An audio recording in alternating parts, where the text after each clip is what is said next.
First question I have for you, Sergio. You get 25 professional fights, but being that you have so many fights, I think a lot of times we forget how young you are. Based on your last three matches being victories and looking so good, is it possible that you might just be now entering your prime? Yeah, man, I've been at this for a while, and I feel like just more recently, I've kind of came in tune with completely the fight game. You know, not just physically, but mentally, spiritually. Everything's balanced right now, and I'm just kind of getting more and more confident and enjoying being more myself out there, and just enjoying the process of keep getting better and better each day as a martial artist, as a professional fighter.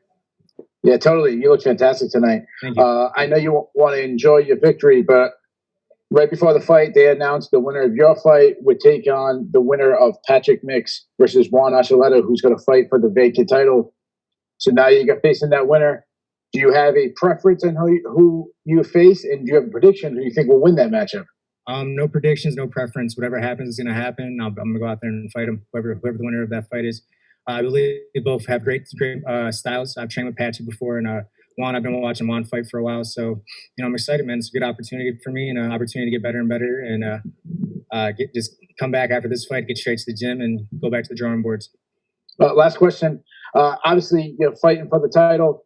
You would win the title, join your brother as two brothers to win major titles. What would that mean for your legacy and also just the legacy of your family?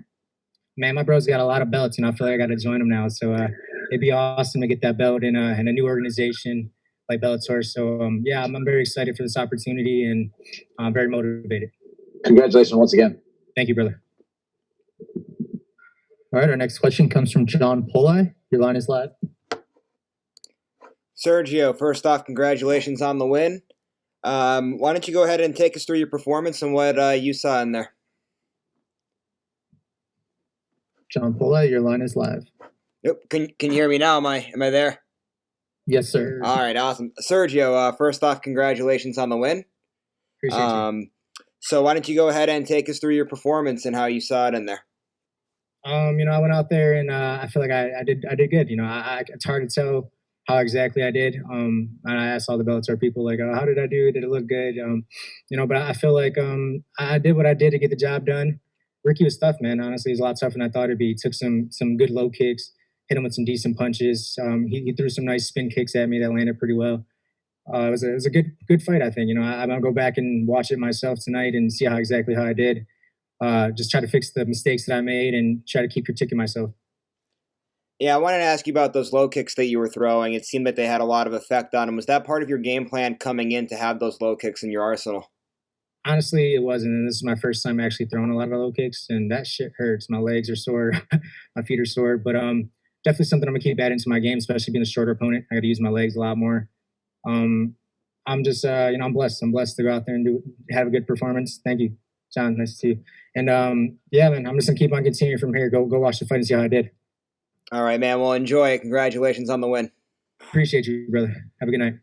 All right, our next question comes from Randall Folks. Your line is live. Hey, Sergio. Congratulations on the fight, man. Thank you. Was there anything that Ricky threw at you that was kind of surprising? Yeah, he threw a nice spin back kick that landed pretty well. Didn't hurt me, but it was just something that I haven't seen him throw much, and he threw it with some bad intentions. If I didn't have a way to, defend it or know how to roll with the kick, definitely could have hurt me. But other than that, I knew he was going to throw them side kicks. The front kicks he was throwing were pretty nice. Blocking my forearm, got a little sore from that. Other than that, he was a lot harder to hit than I thought he would be. He pulls his head back pretty far, and being 5'6" going against a 5'10" guy is a little different. So I got to make some adjustments to my boxing and to my kickboxing overall. Now, for you, really, what do you think is obviously we have Archuleta next. What do you think the timeline for you get back in the gym? Depending on how my feet feel, they feel a little sore right now. So I'm sure once this adrenaline wears off, I'm gonna be hurting for like a week or two. So, but I don't take much time off. I go back straight to the gym, go straight to work, and especially now that I have a title fight coming up, I'm gonna get back to the drawing boards and go make my game better overall. Perfect, man. Like I said, great dominant performance, and we can't wait to see you fight for that belt. Thank you, brother. I appreciate it. I'm excited. Our next question comes from Steven Morocco. Your line is live. Sergio, maybe this is a dumb question here, but is there the goal when you throw those calf kicks to cause your opponent to have like drop foot, to have him actually lose control of that nerve and not actually be able to walk correctly? No, I just was throwing it because it was landing a lot, and I really have no idea how he's gonna react to it. But I was landing a lot, and I saw it was getting hurt. My corner kept yelling for it, so I was just listening to my corner. And I think it threw off his game plan a lot in general. I talked to him after. I was like, "How was the calf?" And he was like, "Yeah, man, it threw me off a lot." So it threw him off his game, and I was able to implement my game a lot better. Do you think that was sort of like the turning point in the fight, or maybe one of the turning points in the fight? Yeah, I think that was one of the turning points where he was feeling some pain and kind of started not trusting himself as much. But I think I controlled the range pretty good overall. He couldn't really get in on me. I don't know if my face is too touched up, but I don't think he touched me too much. So yeah, I think it all played out pretty well. He kicked you in the calf a couple times. How's your calf doing? My calf's good, man. I get kicked a lot.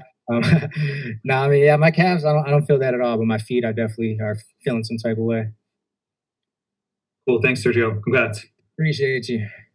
Our next question comes from Nolan King. Hey, Sergio. Your experience in the fight sphere, all the stuff that went into the, planning with the pandemic that Bellator did to social distance and everything like that. Can you just talk a little bit about what that was like in fighting in an arena that was the fight sphere? Yeah, man, it was something different. Obviously no crowd. I saw my brother Anthony compete with no crowd, and you could hear the corner a lot better. It is weird to not have the crowd reacting to the stuff you're throwing and not knowing how well you were doing based off the crowd. But other than that, it was a great experience, man. I came out here this week. I was by myself for a bit. My coaches didn't get here till Wednesday. When they got here Wednesday, they had to quarantine till Thursday. So, I took control of my whole fight week. I did my weight cut. I did my workouts, my runs all by myself. Well, obviously with Rafian Stotts and my other teammate, Jordan Griffin. But, it just taught me a new side of myself. I'm able to come out here alone and just get the job done. It's a fight. It doesn't matter who's watching, who's not watching. I got to go out there and still fight. All right, our next question comes from Andrew Benjamin. Your line is live. Hey, Sergio, congrats on the win. Gotta ask, how are you going to celebrate not only being the main event of Bellator's return show, but getting a win on this stage? You got any plans to celebrate? Oh yeah, I'm gonna try to grab some shots with Big Bro tonight. Maybe gamble a little bit. I hate gambling, but see how I do tonight with that. But yeah, I'm excited, man. My first Bellator main event card. I could put that on my resume now. Also fighting a tough Ricky Bandejas. He was tough, man. He did really good. And big shout out to Ricky. Thank you for the fight and hope you get home safe to your kids. Hey, thanks again, Sergio. Appreciate it, brother. All right, we'll take two more. Next one comes from Matthew Putterman. Putterman. What up, Putterman? Hey, congrats, Sergio, on the win. Hey, I just wanted to say it was a phenomenal performance, the way you were able to mix it up with the low kicks. You look like a Muay Thai fighter out there, and it was nice seeing you like mixing the takedowns with it too. That sometimes you weren't successful with that. It was so good to see you're a complete mixed martial artist, even more so now. But my question is to you: who do you think you stylistically match up better with, Patty Mix or Juan Archuleta? I feel like both those guys, regardless, are going to have the same game plan against me. They're going to try to strike with me for a little bit, and then eventually they're going to try to take me down. Ricky got a good takedown on me, so it's something I have to address going against those two. But yeah, I think both those fights are they're either going to try to take me down, play the ground game with me, or try to hold me down. I don't think they want to stand with me. So yeah, I see how those fights are going to be just a grappling fight, or if I can keep my range, I could pick them away. Definitely. That's all I got for you, brother. Thank you. Matt, nice to hear from you, bro. Proud of you. All right, our last question comes from Kevin Vargas. Your line is live. Hey, Sergio, congrats on the win. With this win tonight, you'll be fighting for the championship. How does it feel to finally be fighting for a championship after bouncing back and forth in the UFC? It feels good, man. I fought some tough guys in the UFC. I fought Triple C. He's over here dominating people, and I went all 3 rounds with him. He didn't want to strike with me, held me down. So, I feel like it's cool to, get this title shot and see where I could take it. I want to get a belt. So that's the overall goal. And, I made my way there quick. But, I belong here. And I'm going to show the next 2 guys that I belong for that belt as well. It's my time. Thank you and congrats. Thank you, brother. Appreciate it. All right, thank you, Sergio. That's all we've got for you today. Thank you.